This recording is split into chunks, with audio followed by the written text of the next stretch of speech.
3 برس قبل ماحولیاتی تبدیلیوں پر قابو پانے سے متعلق بین الاقوامی معاہدہ طے پایا، جس کو دنیا پریس ایگریمنٹ کے نام سے جانتی ہے۔ بین الاقوامی پینل برائے ماحولیاتی تبدیلی نے چند ماہ قبل خبردار کیا تھا کہ اگر اب کچھ نہیں کیا گیا تو مستقبل میں بڑی تباہی پیش آ سکتی ہے۔ پریس معاہدے کا ہدف یہ ہے کہ عالمی حدت 1.5 سینٹی گریڈ سے تجاوز نہ کرے۔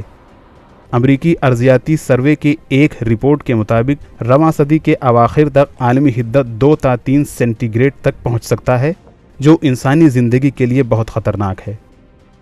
سائنسدانوں کا کہنا ہے کہ دنیا بھر میں گلیشیئرز اور سمندری سطح میں اضافہ ہو رہا ہے اور اس سے زمین سکڑ سکتی ہے۔ اس کے علاوہ کئی جزیرے صفحہ ہستی سے مٹ سکتے ہیں۔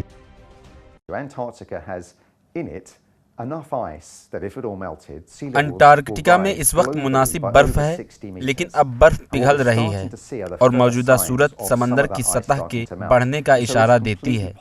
آگے چل کر 60 میٹر تک سمندری سطح میں اضافہ ہو سکتا ہے۔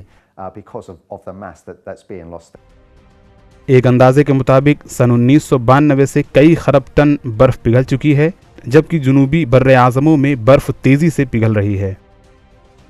ایک تحقیق کے مطابق دنیا کے کل 19 گلیشیئرز میں سے 4 پگھل چکے ہیں۔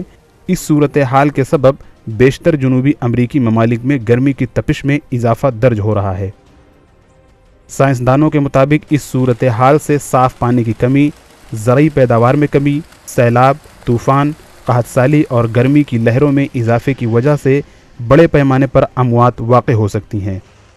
اس کے علاوہ موسمیاتی تبدیلیوں کی وجہ سے حیاتیاتی تنوع کو بھی نقصان پہنچ سکتا ہے اور لاکھوں لوگوں کی جان خطرے میں پڑ سکتی ہے۔